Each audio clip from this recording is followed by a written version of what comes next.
खोर्धा जिला बेगुनिया थाना अंतर्गत अठारंग ग्राम निकट नदीपठारू जड़े युवक और जड़े युवती गलित मृतदेह उद्धार करिछि पुलिस।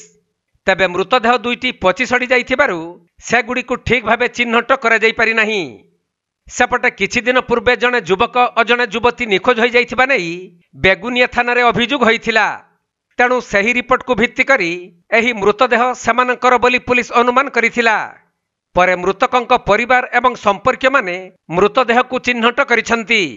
मृत युवक जनक हीरापुर ग्रामर नवकिशोर बलियार सिंह एवं युवती जनक लाठीपड़ा ग्रामर पूर्णिमा महापात्र बोली अनुमान करा जाइछि।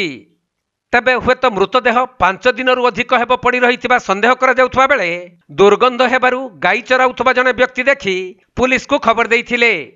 तेणु बेगुनिया थाना अधिकारी ज्योति प्रकाश पंडा सहित एसडीपीओ दिलीप दास पहुंची यार प्राथमिक तदंत करथिले। परे साइंटिफिक टीम यार अधिक तदंत करिथिबा जଣା पड़िछि।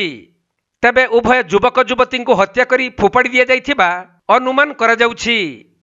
ठीक अछि अब रात तो अब किछि होबो नै रात तो डेड बॉडी फॉर को जाय पर से साइड काली आपण जेमति सुविधा।